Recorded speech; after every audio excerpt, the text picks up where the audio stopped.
अस्सलाम वालेकुम नाज़रीन, मैं हूं मियां अकील अफजल और आप देख रहे हैं मेरा यूट्यूब चैनल। नाज़रीन, सुप्रीम कोर्ट ऑफ पाकिस्तान में आज 9 मई के हवाले से जो सिविलियंस का फ़ौजी अदालतों में ट्रायल का केस था, आज कंक्लूड हो गया बिलाखिर। बड़ी ज़बरदस्त हियरिंग हुई, जजेस की जानिब से ऑब्जर्वेशनें दी गई, बेंच की तकसीम भी हमें कुछ नज़र आई, कुछ ऑब्जर्वेशन थी ऐसी थी जिन पर जजेस की आपस में नोक झोंक का सिलसिला भी जारी रहा। इसके अलावा 20 के करीब 9 मई के मुलज़मान को सज़ाएँ भी हुई हैं। इसकी जो तफसीलात हैं वो भी आपके साथ शेयर करेंगे। 9 मई का जो सुप्रीम कोर्ट में मुकदमा था उसका फ़ैसला महफूज हुआ है, उसका मुकम्मल अहवाल भी आपके साथ शेयर करने जा रहा हूँ। तो इससे पहले कि मैं अपने आज के इस व्लॉग का बाकायदा आगाज़ करूँ, दोस्तों से दरख्वास्त है जिन्होंने अभी तक मेरे चैनल को सब्सक्राइब नहीं किया, बेल आइकन का बटन प्रेस नहीं किया, वो फौरी तौर पर चैनल को सब्सक्राइब कर दें और बेल आइकन का बटन दबा दें। अब नाज़रीन आगाज़ करते हैं। Attorney general for Pakistan Anwar Mansoor Usman Awan साहब के आज दलाइल थे। 3 बुनियादी नुकात पर उनकी जानिब से दलाइल का आगाज़ किया गया। उन्होंने कहा कि मैं 9 मई के वाक़े पर बात करूँगा, फिर उसके साथ ही उन्होंने कहा 21 जुलाई 2023 का जो सुप्रीम कोर्ट का फ़ैसला है उस पर तफसीली तौर पर आर्गू करूँगा। फिर तीसरा जो नुक्ता था वो था कि फ़ौजी अदालतों से सज़ाएँ पाने वाले मुलज़मान को अपील का हक़ देना। पहले 9 मई के हवाले से उन्होंने 9 मई के वाक़यात की संगीनी कह लें और जो इसकी संजीदगी जो संगीन नौइयत का उन्होंने कोशिश की कि अदालत को इस तरफ ले जाए। मसलन उनका कहना ये था कि 9 मई को मुल्क भर में 39 जो है फ़ौज के मकामात, मुख्तलिफ़ मकामात उस पर हमले हुए। 23 पंजाब के थे, खैबर पख्तूनख्वा के 8 थे, सिंध के 7 थे, बलूचिस्तान का 1 पॉइंट पर हमला हुआ। GHQ उसमें शामिल था, कोर कमांडर हाउस उसमें शामिल था, उसमें एयर बेस मियांवाली शामिल थी। ISI के फैसलाबाद, लाहौर, रावलपिंडी के दफातर शामिल थे, कैंटोनमेंट के एरियाज़ थे और मुख्तलिफ़ बहुत सारे मकामात भी उन्होंने बताए।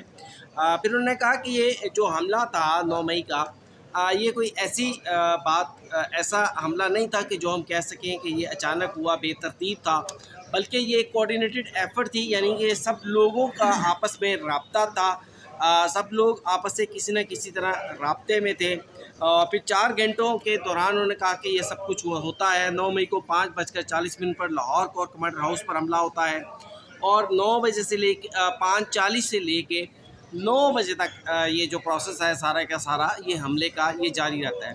एक बात अटॉर्नी जनरल फॉर पाकिस्तान ने बड़ी ख़तरनाक की, जो मुझे भी थोड़ा सा डिस्टर्ब किया इस बात ने। वो बात ये थी कि अटॉर्नी जनरल ऑफ पाकिस्तान का कहना था कि 9 मई को 5:40 से लेकर 9 बजे तक पाकिस्तान की जो लाहौर की कोर है वो बिल्कुल गैर फ़ाल हो चुकी थी। अगर खुदा न खास्ता, ये उनके अल्फाज हैं कि अगर बैरूनी जारियत होती तो शायद हम उसका उस तरह से डिफेंस नहीं कर सकते थे।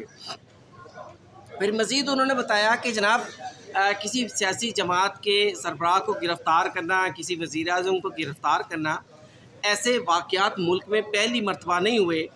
भुट्टो को फांसी दे दी गई, उसकी सियासी जमात ने कभी फ़ौज पर हमला करने की कोशिश नहीं की, एहतजाज किए, लोगों ने ख़ुद को आग लगाई, कोड़े खाए, बहुत सारी बातें हुई, लेकिन किसी ने भी फ़ौज पर हमला करने की कोशिश नहीं की। फिर इसके अलावा उन्होंने मुख्तलिफ़ सियासी जमातों के हवाले से बताया कि बहुत सख्त जो था सियासी जमातों के साथ जो था वो इस्टेब्लिशमेंट का रवैया रहा।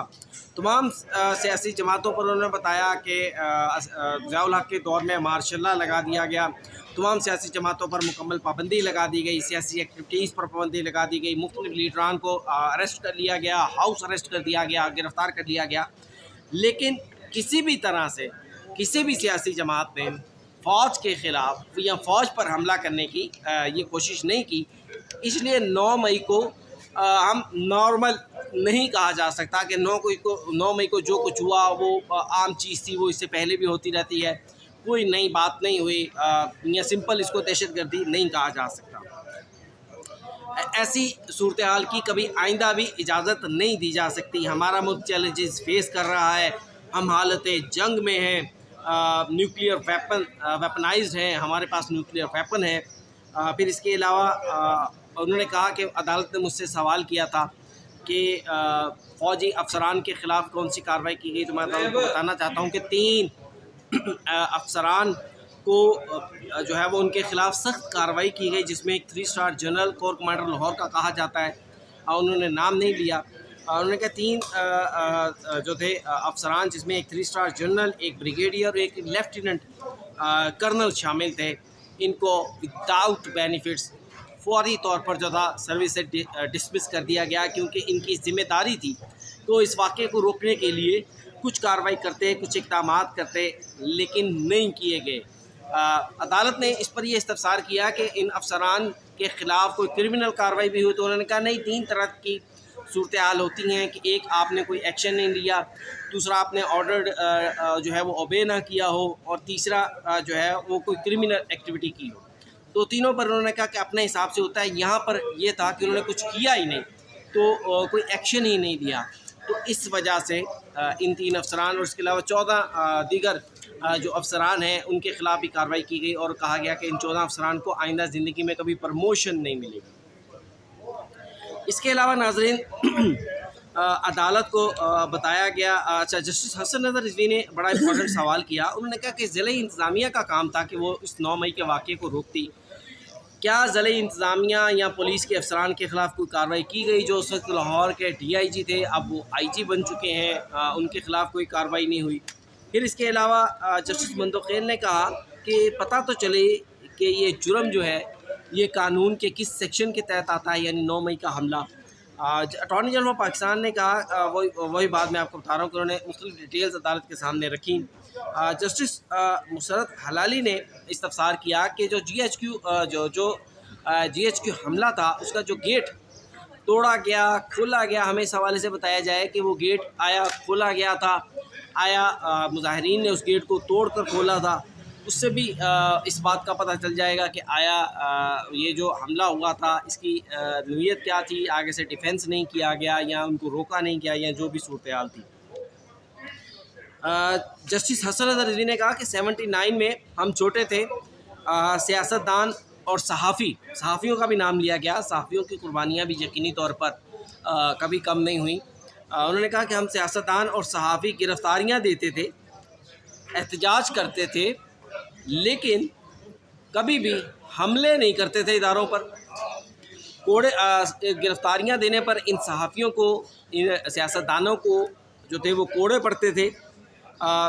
फिर मिनहाज बरना, नसीम उस्मानी, कोई इस किस्म की जो बड़ी मूवमेंट्स थी उनके नाम लिए गए। मैं इनके बारे में ज़्यादा नहीं जानता, लेकिन बहरहाल नाम लिए गया और कहा कि उन्होंने भी कभी रियासत मुखालिफ कोई काम नहीं किया।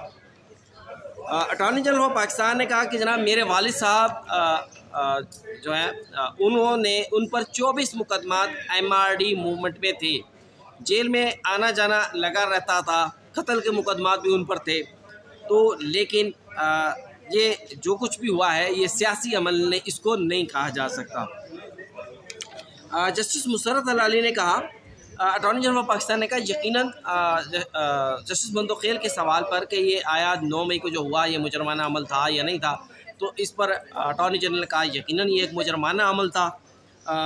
जस्टिस मंदोखेल ने कहा कि जनाब जस्टिस मुसरत हलाली ने कहा कि एयरबेस हमला जो है उस पर दोनों अतराफ़ में सिविलियंस थे, शायद इस वजह से वो मुकदमा फ़ौजी अदालतों में नहीं चला।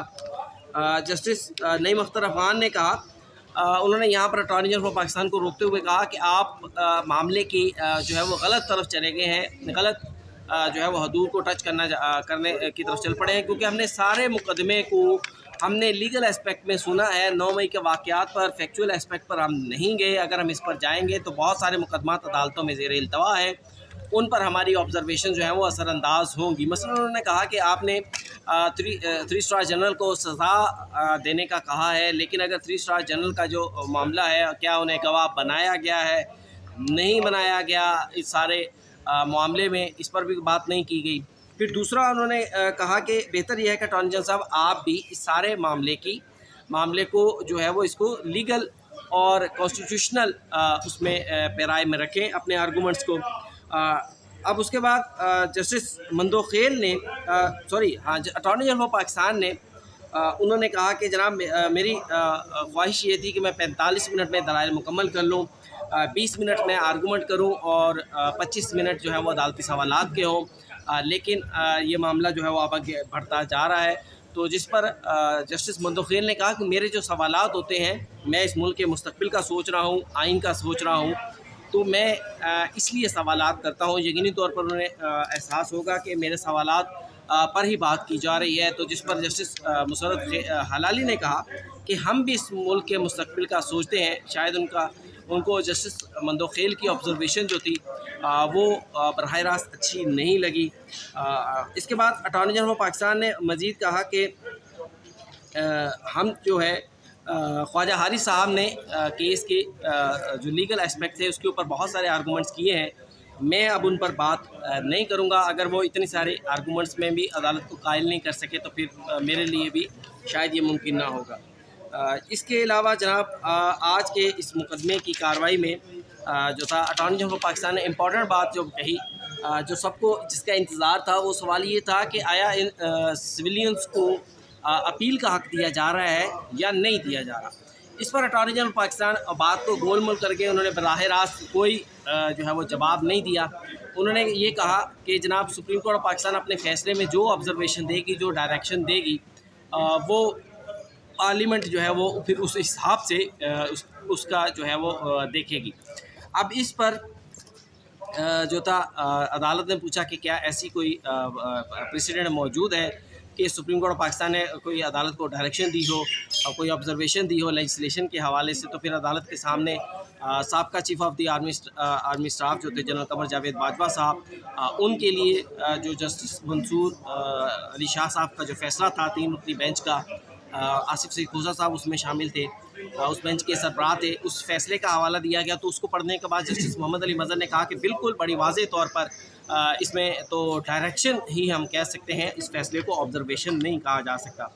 इसके बाद अटॉर्नी जनरल ने अपने आर्गूमेंट्स ख़त्म कर दिए और इसके बाद हफीज़ुल्लाह नियाज़ी साहब जो हैं, हसान नियाज़ी के वालिद, उन्होंने कुछ बातें की। वो बातें किसी भी तरह से कानूनी उसमें नहीं आती, सियासी बातें वो ज़रूर थी। ब्रिगेडियर एफबी अली केस के बारे में उन्होंने बताया, मेरा बेटे को 10 साल सज़ा हुई है, इस हवाले से उन्होंने बात कही। 9 मई का वाक़या बड़ा भयानक है, इसकी मज़म्मत भी उन्होंने कर दी। लेकिन उन्होंने ये कहा कि ये मामला किसी भी तौर पर ऑफिशियल सीक्रेट एक्ट में नहीं आता।